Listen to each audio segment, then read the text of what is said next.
That's what my work is here in the world, is to love people into their healing, because if you heal people, they will all go in unified directions and they won't need to be controlled. This is the 12 spiritual laws of life. So I've been writing a book, and the book is about healing in relationships. And I've been trying to write a list of spiritual laws, basically the laws that I live by in my life that are spiritually true.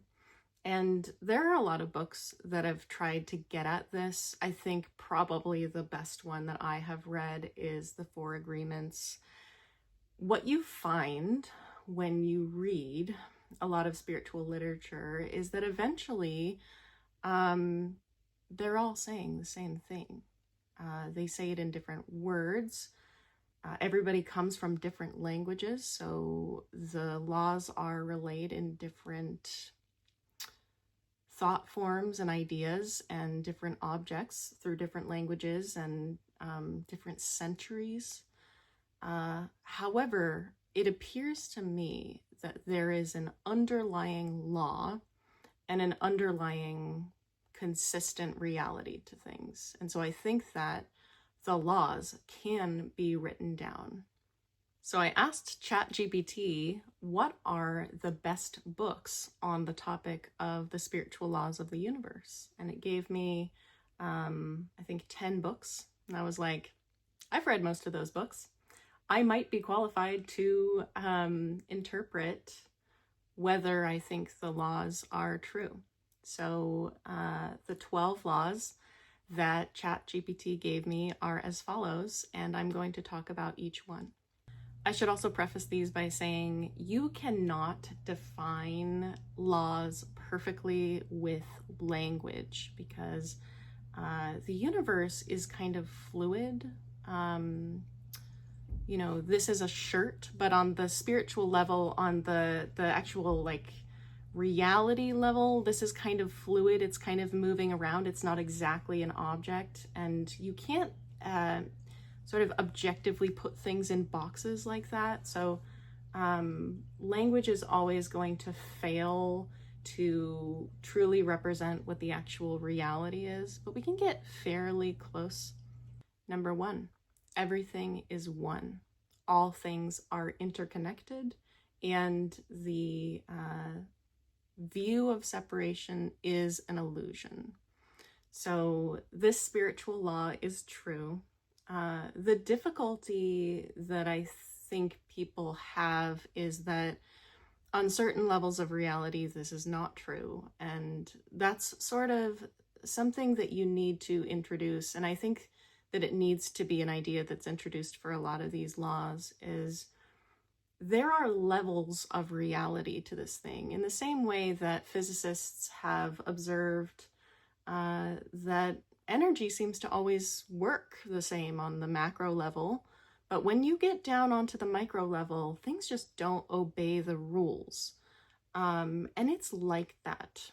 We're in a layered reality, and there are different realities at different layers. So on the spiritual reality, when we're talking about the transcendent self, it is true that everything is one. However, we're living this human experience in an individuated human body, and there are realities to that. And I don't think a lot of the spiritual teachers have done a good job at explaining that. Yes, you are in a human body, and you will need to eat, and you will need to sleep, and you will need to make sure that things don't kill you. And that's a reality on the physical level. When we move up the layers to the transcendent self, it is true that everything is one. And the main way that this operates in my life is that I understand I cannot violate other people in order to get ahead. I cannot be self-destructive to get ahead. I cannot destroy something in order to get something. And that is a law that capitalism violates every day, that our political apparatus violates every day. And all that the spiritual laws are saying is that if you violate this law, you will lose energy. This is not an effective use of your energy. And some people would take that exchange because they don't understand that they're actually hurting themselves. On the fundamental level, you are hurting yourself if you hurt other people. My favorite thing that I ever heard, and I can't remember, I want to say it was A Course in Miracles, was about the universe playing with itself, that God, source, individuates into these individual people and then plays tricks on itself by forgetting things and playing hide and seek. And when you think about that level of reality, it seems so silly that people are fighting against each other instead of working in synergy.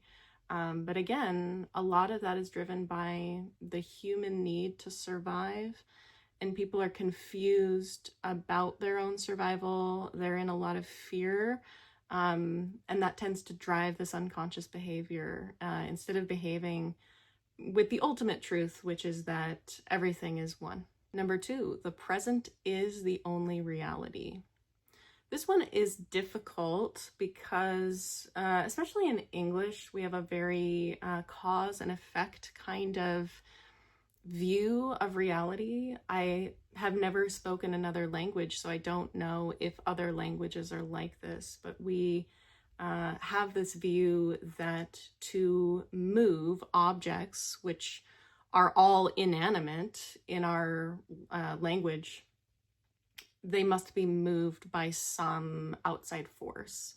I think my favorite view on this came from Alan Watts, and he has a talk where he says that all effects and causes move in whichever direction you want, that time is kind of immaterial, and we say that it's cause and effect, but it could also be effect and cause. And he says it with much more eloquence and explanation than I do. But the truth is that the probability waves are only collapsing in this moment, and things can be quite magical when you operate this way. This is why it's also a best practice to try to pull all of your creative energy into the present moment if you can, to stop making investments of your energy into the future or into the past, saying my pain was way too much, I could never overcome this. That's an energy investment into the past. So to bring all of your presence and all of your creative energy into the present is a powerful thing to do. To also say what has happened in the past is not necessarily what's going to happen into the future. That is very empowering too. The reason people don't bring their power into the present moment is that they would like to be prepared. Again, it's fear-based. If I prepare properly, then I will be able to prevent things from happening to me. And that's a pretty unique human skill. I remember someone saying that humans have the ability to plan like 5 steps ahead, and that's made us a very good predator. It's made us a very good animal because we can plan more steps than other animals can. But when you are just a human in the modern world, and you just have all this anxiety about the future, and you're just playing chess with yourself in your own head, that tendency to make investments in places other than the present moment tends to be more disempowering. Again, the tendency to do that is empowering on the human level. It's not so empowering on the ultimate spiritual level. 3, love is the essence of life. I loved that this came out as a spiritual law because I deeply agree with it. And it's really what my book is about. It's about love. and sort of secondarily human relationships. I believe that love is sort of the unifying, organizing force. A lot of people will argue, do we live in a loving universe or do we live in a competitive universe? Do we live in a universe that is inherently destructive to us or trying to hurt us? Or do we live in a neutral universe? The evidence that I have for that is that when I feel more negative emotions, when I feel fear, when I feel anger, when I feel things that want to create duality, that want to separate me from other people, I feel bad. And if I were to fear or to anger constantly, if I were to create a baseline emotion of that and really live by those energetic states in the body, it would create illness in me. It would make me sick to feel those consistently. Not to say that those don't have their own jobs within the human emotional system. Again, they have jobs on the physical level to create boundaries and protection, which is good. However, when I feel love, and if I decide to feel love as a baseline and arrange my life around love, that would not create disease in me. And you can feel, when you feel love, that feels good. I'm not talking about, romantic relationships, because obviously those can create a lot of pain. I'm just talking about the feeling state of love, of feeling love for someone and having love as a practice. That's an animating force. We also know that babies get brain damage and sometimes they die if they don't get loved and nurtured. So I believe that love is the animating force, and love is often just twisted into these things that it's not, which is very much what I'm writing about, that trauma in the system tends to create mistaken views of what love is, and love becomes controlling and possessive, and love becomes fearful, and love becomes unconscious, and there's all kinds of things that happen, and when you call that love, it is damaging to people, because that's not what love is. And so love very much needs defining as well, and I think that love can have an objective definition, just like the spiritual laws. Number 4, the universe operates through balance. Another way to say this is the universe operates through karma. And I think karma has gotten a bit of a bad rap. People use it to hope that other people have bad things happen to them, which I think is really sad. All that it's saying is energy polarities will attract each other. If you are carrying pain around, the person who has the thing that's going to push the buttons of the pain will find you. If you are carrying around a big fear, life will bring around the details and the life experience of that fear. I have a very good firsthand experience with this. In my family, there is a strong sense of lack and fear of money and having to survive and having to really try hard in order to have money. And I've watched various generations of my family wrestle with this. And I said, I'm never going to be like my mom, who, is so, bad at managing her money. She's always in debt.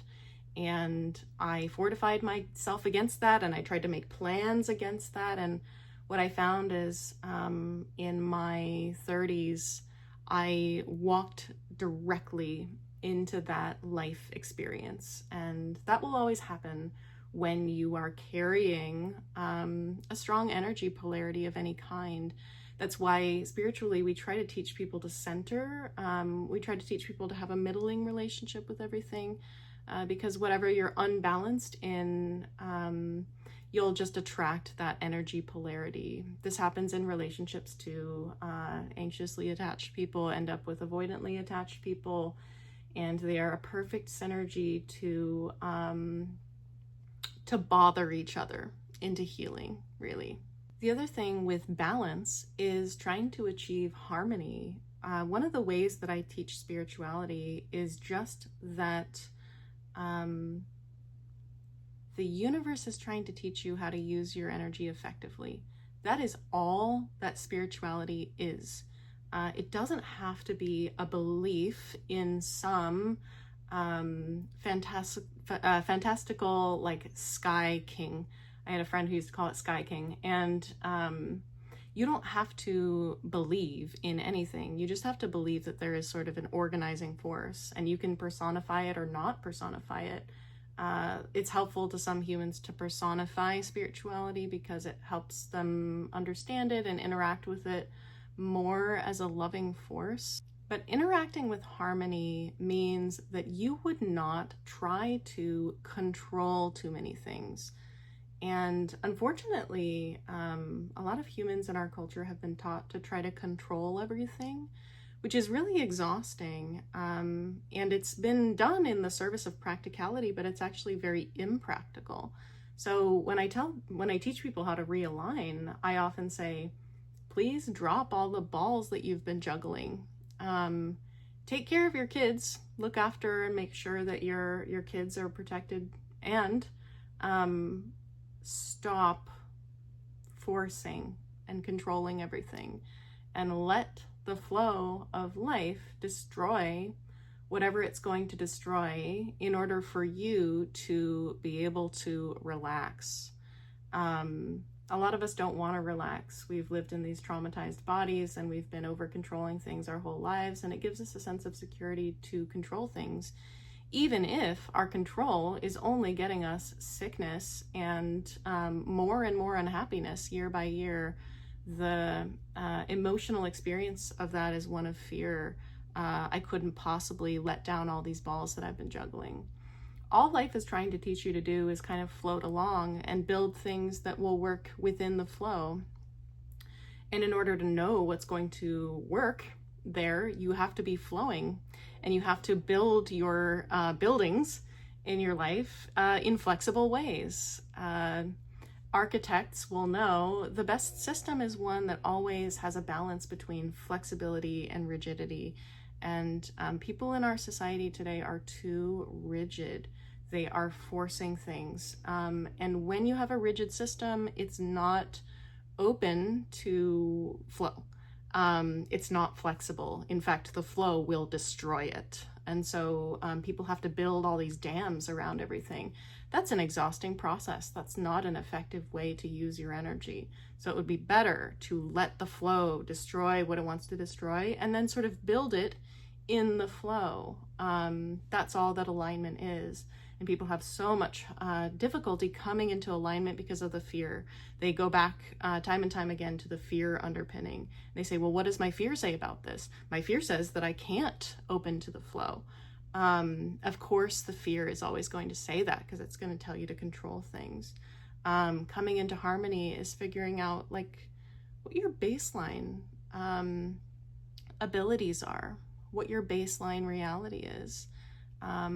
And the baseline reality, the ability to trust that, is often a belief in hope, to believe that good things are going to happen. In tribal systems and in history, a lot of people were born into a story of personal mythology. And because people have been robbed of personal mythology and sort of an origin story, they believe that all there is in life is just getting stuff and trying to find stability. And that's a really empty story. Humans before us really had the feeling that they were from here, that they were born here, and that the baseline stability is of the earth. And it was a little bit easier for them because they had control over their survival. So they had control over, you know, their clean water and food, and they had the ability to take care of themselves. Today, living in this constructed society where all of our survival needs are derived from some very abstract idea of money, to live in that society is one that produces fear, because we don't have control over the inputs. We have to surrender nevertheless. And often people have nothing to surrender to. So if you have trouble opening to the flow of life, you might need to do some research of your own and develop a personal mythology. And that could be a belief in a creator that has positive plans. Or it could be some, you know, community-based idea that community will take care of me. Whatever you need in order to open to the flow of life, you need to find that.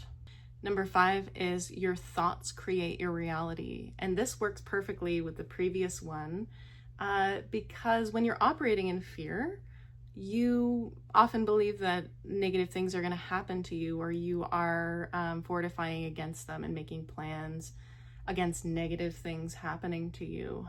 And I don't have a perfect explanation for this, but what I find is if I take care of the underlying level of positivity, so if I just sort of look after my healing, I try to be a good person, I try to behave with integrity.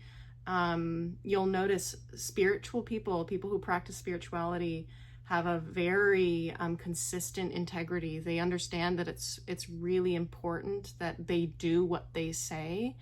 So I find that when I behave with a large amount of integrity, with a you know, being willing to see the truth, being willing to be open and look at things with openness instead of trying to change what I think the reality is or compartmentalize it. When I behave with just a high level of underlying integrity and positivity and hope and kindness, that tends to be a good energetic underpinning for positivity to happen in my life. And you can't really experience this until you practice it a little bit. And it takes a little while, but the way that I see it is, oh, I'm just going to grab this kindness and I'm going to put it into myself, and I'm going to grab this compassion. Oh yes, these are really good things to put inside me to sort of up my bank account of energy. And when I bring in things that are negative to it, like negative beliefs about myself, or people bullying me, or whatever that is, when I bring those things in, it lowers my bank account. So yeah, like about a year ago, when I was probably at my lowest level money-wise, I sort of had the intuition to start treating the world like other things were money, because you know, spiritual people like to say money is just energy. So I said, okay, well, I don't have access to money, and that's looking pretty bleak due to my own decisions in my life, but I can find other parts of energy. I can find people's goodwill. I can do acts of service for other people. I can love. I can try to feel love. I can try to practice things that are positive, like gratitude. And that is an energetic bank account for me. And I asked my spirit guides. I you know, spoke with my spiritual supports, and I said, please bring abundance to me in the amount that I am sort of bringing it to the world. And so I would sort of practice just the energetic underpinning of that. And what I have found is that it behaves as if it is true. And I don't know if it behaves that way just because I believe that, and whatever you believe is what you will experience. That's also possible. But my experience has been that it doesn't matter what kind of abundance I'm interacting with. I will see that abundance reflected in sort of what I get out of it, whether it's I just carry a very positive energy, a very bright spirit, and that brings me money somehow. I don't fully understand it, and it's mysterious, but I can say it appears to me that if you hold negative attractors, you sort of experience negative attractors, and if you hold positive ones, you will experience more positive ones. And yeah, there's no other simpler way to say it. Hello, it's a completely different day because I ran out of energy that day. So welcome back, and watch me say a bunch of the same things because I forgot what I said the other day. Anyway, number 6 is freedom lies in surrender. So this is a particularly difficult one for people because they have an underdeveloped sense of the flow of life. Most people have been taught to try to control the outer reality and find practicality. I think that in times where people were more reliant on their spirituality, they were told to develop more faith. I think people had an easier time opening to the flow of life.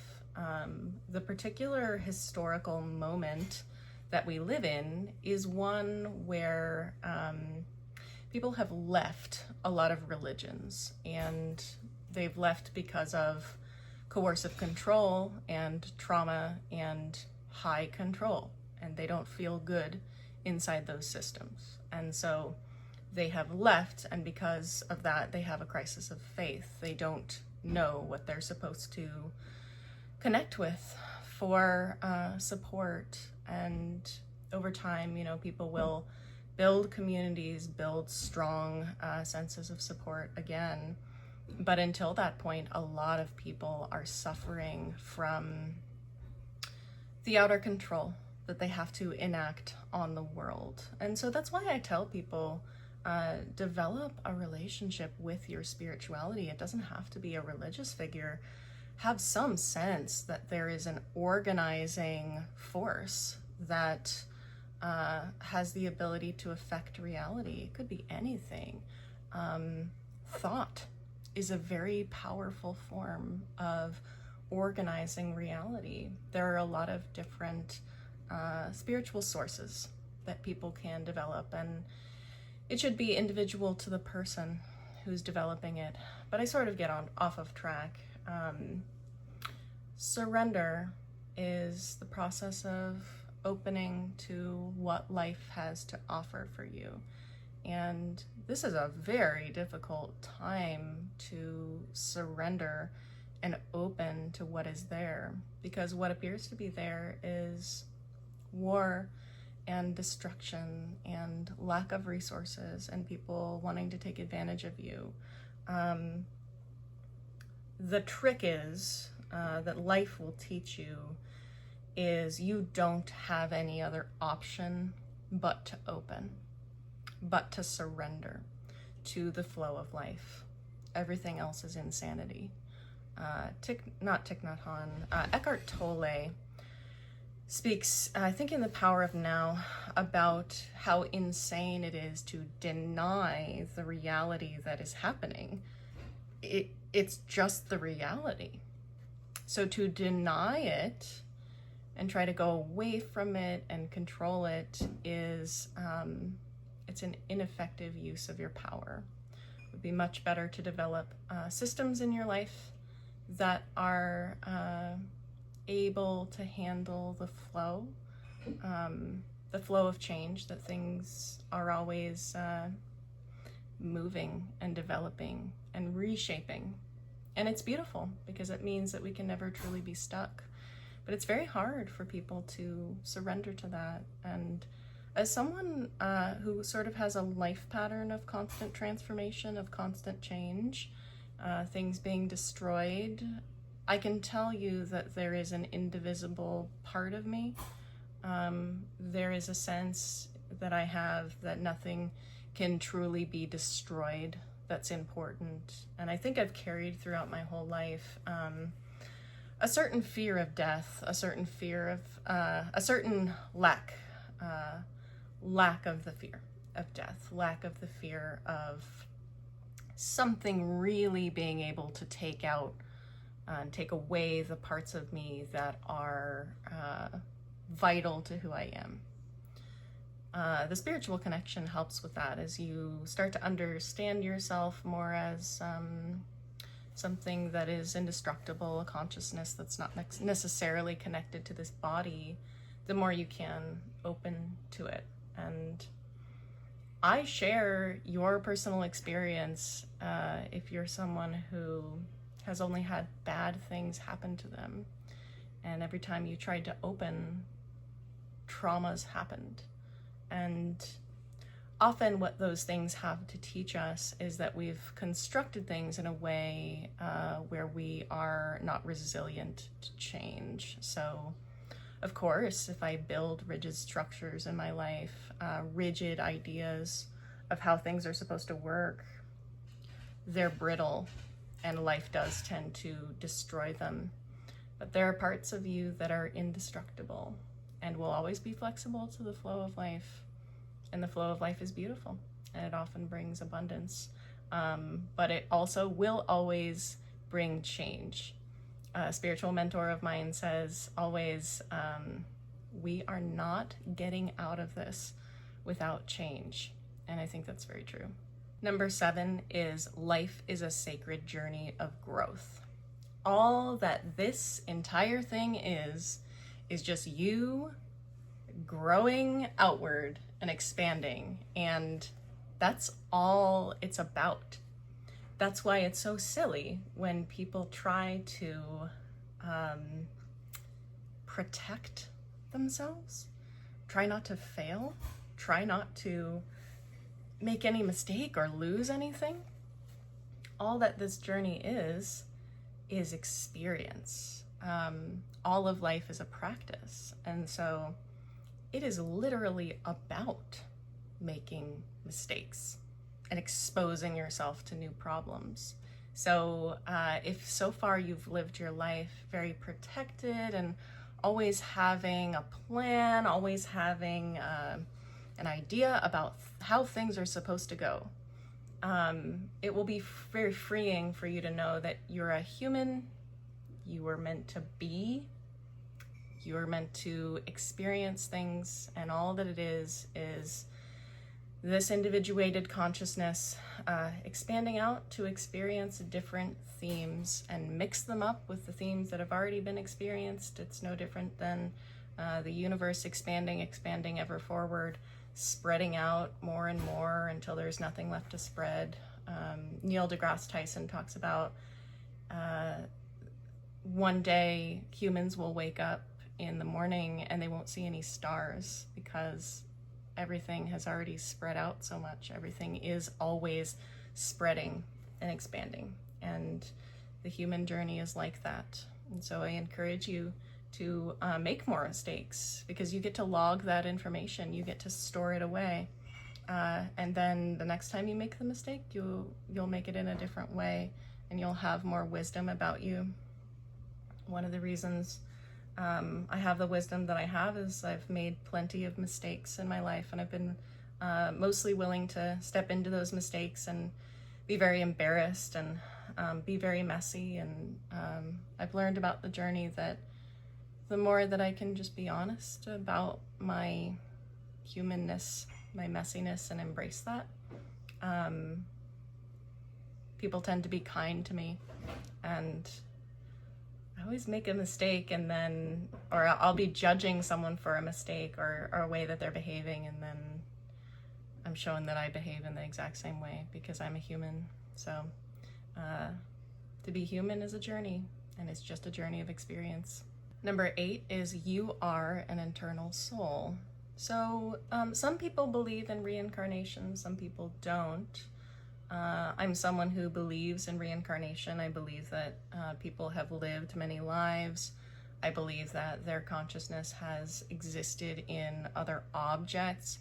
I believe that all objects have some amount of consciousness, from the rock to the sock to the mountain. They all have an individual consciousness. Gary Zukov has a lot to say about this in The Seat of the Soul. He has like very particular ideas about it. He says, in animals, the consciousness is dispersed. It's in the group of animals, and in humans, it's individuated consciousness. I don't know if I have anything to say about that, but I do think that consciousness evolves and goes on its journey along a level of complexity. So it goes from the least complex to the most complex. And as it develops, it has more and more ability to observe itself. It's more self-present and self-reflective. Each type of consciousness has archetypal energy to it. And it's not just the consciousness of the individual human or the consciousness of the mountain, but it's also the consciousness of different experiences. So there is an individuated river of divorce, and an individuated river of the color yellow, and of high-rise buildings. Anything that exists has an archetypal energy to it, has sort of a fingerprint. And I'm in contact with this as a psychic intuitive. I can tap into the energies of those things. And what's cool about the human experience, the human journey, is that everyone who is experiencing a certain theme or a certain archetype is doing research for other people that would experience the that archetypal energy. So if someone is going through the experience of relationship breakup or of having a baby, that individual experience is growing and changing as well. The mystic Caroline Myss talks about how certain archetypal energies come into the human experience and then go out. And there are some that are like archaic. They don't really exist in the physical world like they used to. One of them is the princess and the knight in shining armor. So people still inhabit these archetypes and behave this way. You see this showing up a lot in people who want to be treated like princesses or are looking for their knight in shining armor. So even though those archetypes don't exist in the world anymore, they're part of like medieval times, they still go on as an act or a play that people put on, an energy that people can put on, like a cloak or a coat. A cloak. Somebody invent cloak. Anyway.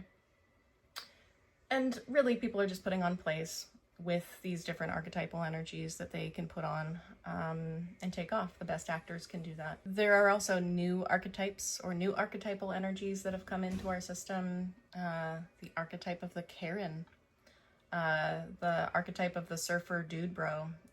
These are sort of infinite. And when I'm coming into the situation as an intuitive, I'm reading all those things. I'm running them through my energy system. I'm getting to know what they are. I can communicate with them through symbolism usually, so they don't always speak words, but they might show me things that have symbolic meaning to me. And it's a very fun process. It's a very strange one if you're not used to being in contact with your third eye. But this flowing river of consciousness is accessible and available to all people and just sort of flows and can be accessed. Some people work with ancestral energies. They're really good at reading the family line and figuring out where patterns came from and how to heal them. This stuff goes on and on and on and is not really a part of this video. But suffice it to say, you are an eternal, indivisible consciousness that is individuated from the one source. Number 9 is free will is a divine gift. Not all consciousness has free will. Some are consciousness that has to run on a program, and as consciousness becomes more complex, it's more able, again, to be individuated and reflective on its own experience. I think humans have to be taught this skill. When I watch children, they are quite present. So it's unclear to me how the automation happens over time. It's very clear to me that most animals have some amount of presence and consciousness. They can change their plan, they can change their behavior based on the outward situation. The level to which that's possible continues to be debated by scientists. You access your free will by being present, by being able to come out of the automatic programming and the reactionary automatic scripts that you've taken on through your lifetime, and to be present with the moment and to possibly make a different decision. Another way to say that is my free will is directly connected to my ability to become present and direct my presence or my attention at something. I don't think that presence and mindfulness is an essential ingredient for spiritual growth. I think spiritual growth happens no matter if you're automatic or not. However,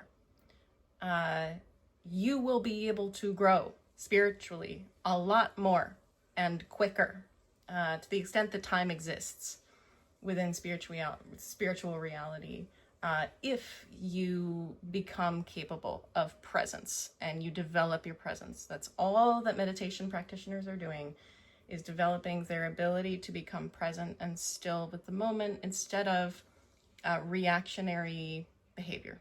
Free will and the power to choose your path is a really important understanding for revolutions, for bringing the power to the people. Often when humans get some power or they get some status, they forget that individual humans have their own freedom and autonomy, and we must respect their willpower. The people who have status tend to look down on the people who don't have power and status, and they say, look at those automatons, look how uneducated they are, look how ineffective they are. They must be controlled. They must be given a paternal figure to light the way for them. That violates the sense of spiritual free will that says people should not be controlled, dominated, made to behave in certain ways that are not right for them. The spiritual direction is to allow all to have their own input, to make their own decisions, and for those decisions to be validated and respected. You see us doing this with children.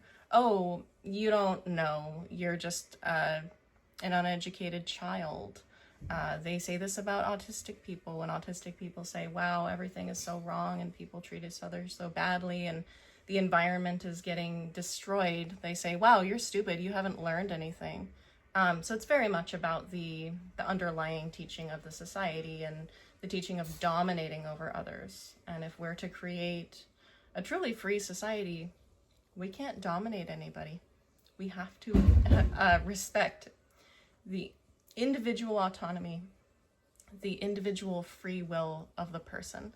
And that is such a high bar, difficult task, because when you're trying to create organization, you're trying to create something that is for the good of all people, to benefit a large group of people, it's exhausting and really tiring and a lot of work to get everybody to move in the same direction. You will do a lot better at that task if you heal people, if you empower them, if you teach them, if you love them. And that's what my work is here in the world, is to love people into their healing. Because if you heal people, they will all go in unified directions and they won't need to be controlled. And the individual view and the individual will of each person will enrich the whole. It doesn't get in the way of the whole unless someone is trying to control it in a certain direction. As long as the group of people are moving and working together, they will figure out what their best and highest good is as a group. But if one person imposes their idea, of what the best thing is. Of course, they're going to feel like people aren't falling in line with this. Number 10 is service to others is service to the divine. This is really beautiful.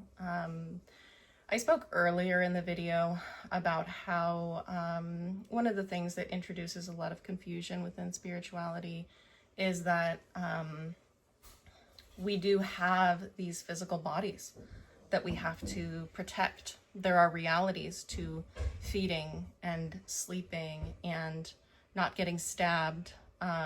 There's like a physical reality and a limitation to being a human. And so in some ways I cannot behave as if everything is one, because it would be exhausting to my energy system.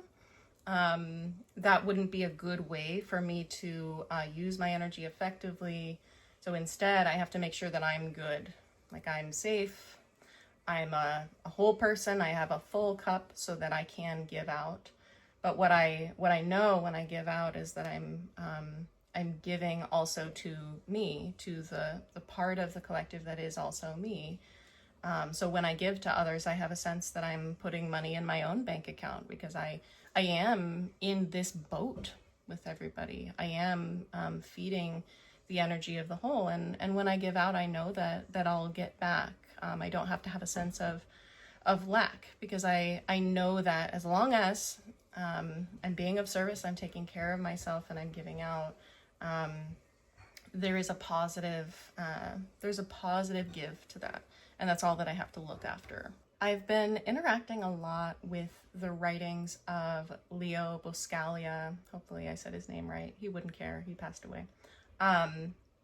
He was very old. Anyway, I've been spending time with the writings of him, and he writes about love, and he also writes about teaching. And teaching and love, the more that I read about them, the more that I study them, they are like this. They are right next to each other. Teaching and loving.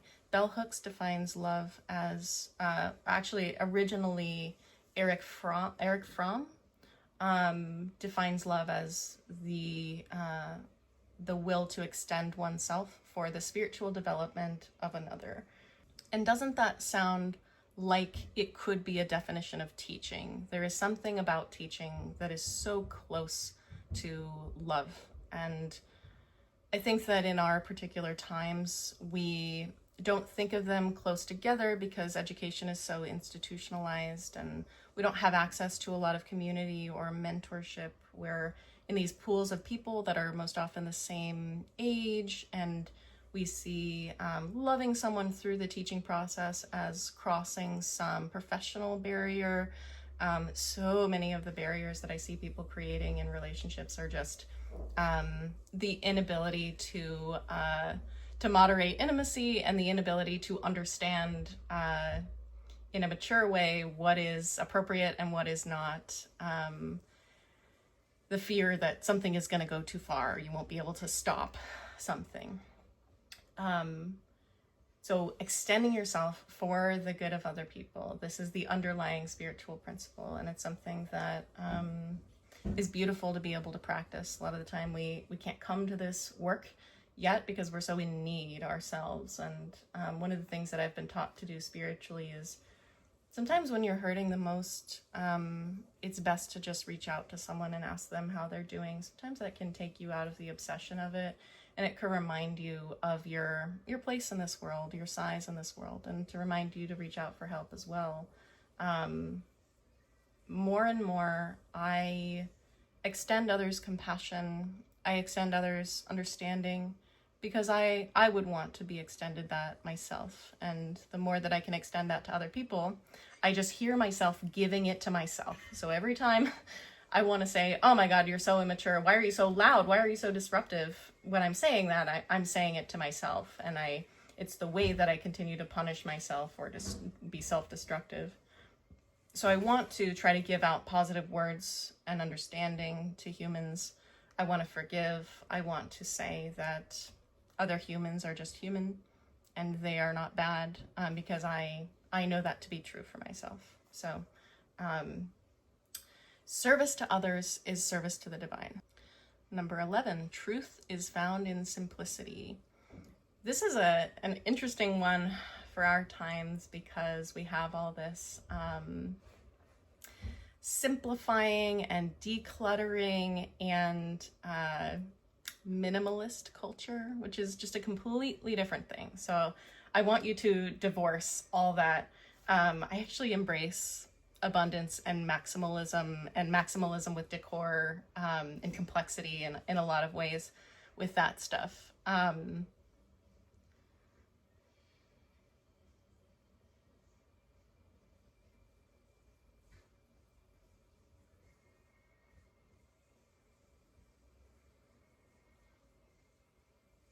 The universe likes simplicity for the same reason that it likes when we surrender and open to the flow. Because the universe wants to say, please build systems that work well with me. And the trouble with complexity is the more pieces you add, the more weaknesses, places that can break, the more issues the entire system can have. The best mechanical engineering is always the engine or the piece that is simple and seems to just be designed well. And I'm not an engineer, so I can't go any further with that. The other thing about complexity is that the more complexity you introduce, the more that you have to manage and look after. It's another reason the best systems are those that have the least amount of components that can fit together. There's an old Buddhist story, I think I heard it from Thich Nhat Hanh, where he talks about the nun that had a hole in her dress. And she looked down and there was a mouse eating a hole in her dress. So she got a cat, but then the cat needed milk. So she got a dairy cow, but then she had to milk the dairy cow so that the cow could produce milk. The cat would have milk to drink, and on and on and on. And at the end, the nun simply learns to live with a hole in her dress or whatever cloak she wears. Cloat. Callback. Anyway, there is a sense that simplifying is better. I do have, I gripe or I have a disagreement with the spiritual gurus who go onto the mountain to live simply, who just give away all their possessions and they go to just be on the mountain and live quietly and meditate every day. The human experience is to experience, and certainly some lives are there to be about spiritual centering. And some are not. Some are about being in the problems and being in the messiness, and a simple life on the mountain as a monk is no more spiritual and holy than life lived with 5 kids in the middle of chaos every day. Those are just as spiritual. They are just different experiences. Number 12, the illusion of separation must be overcome. I don't like to tell anybody that they must do anything or overcome anything, so I take issue with that language. However, the sense that we are apart from is an illusion, and it helps if you can understand that in the ultimate level of reality, everything is one. There is this duality that gets created as soon as you become human. There are objects, and then there are open space. In our culture, there's really a lot of objects taking up all the space, and Eckhart Tolle talks about the need for more space and spaciousness, the ability to have more opening so that you can see the objects that are actually there.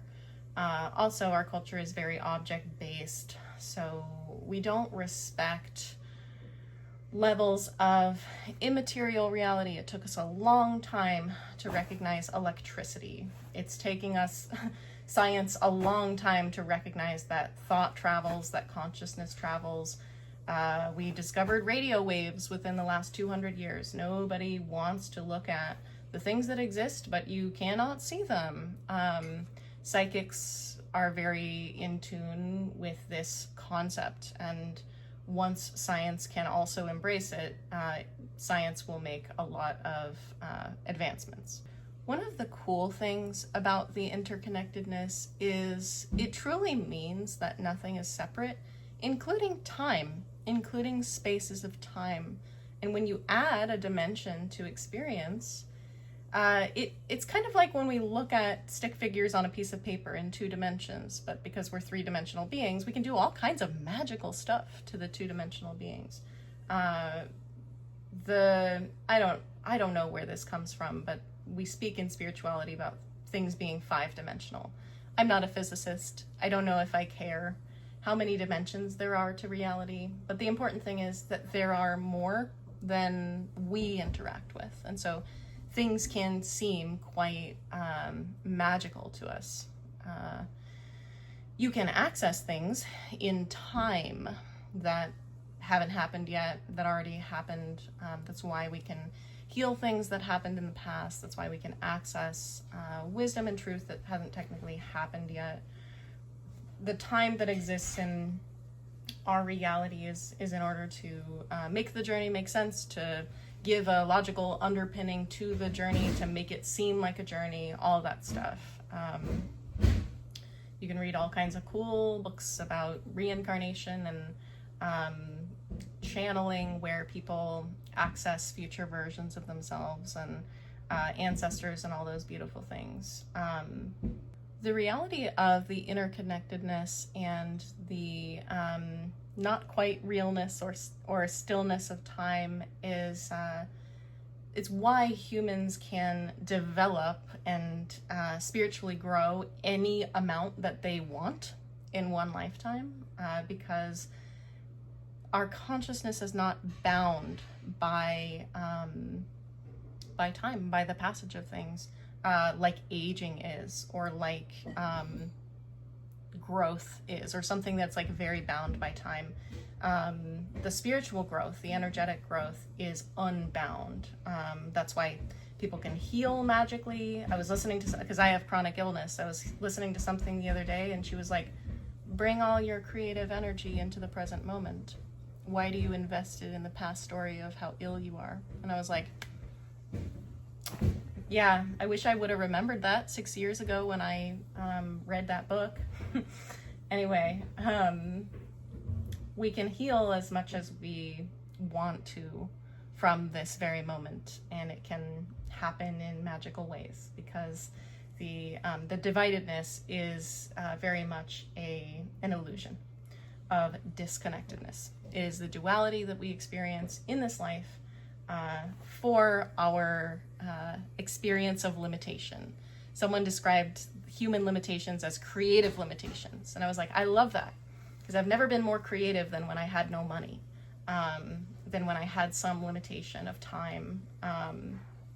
And so in a way, the illusion of duality is really helpful and beautiful, and teaches us a lot of lessons that we can't learn in any other way. Because if we didn't experience some amount of denseness, then we could just think of a house and the house would be there. It's not quite like that in this reality. But the underlying, overall, unifying experience is that there is interconnectedness, and that disconnectedness and separation is an illusion. Very good. I hope that you've enjoyed this video. This was probably the longest video I've made, and I hope that some of y'all connect with it, or at least enjoy hearing my voice. I hope that it's calming and grounding for you, and I'm glad that I could share this information with you and spend some time with you.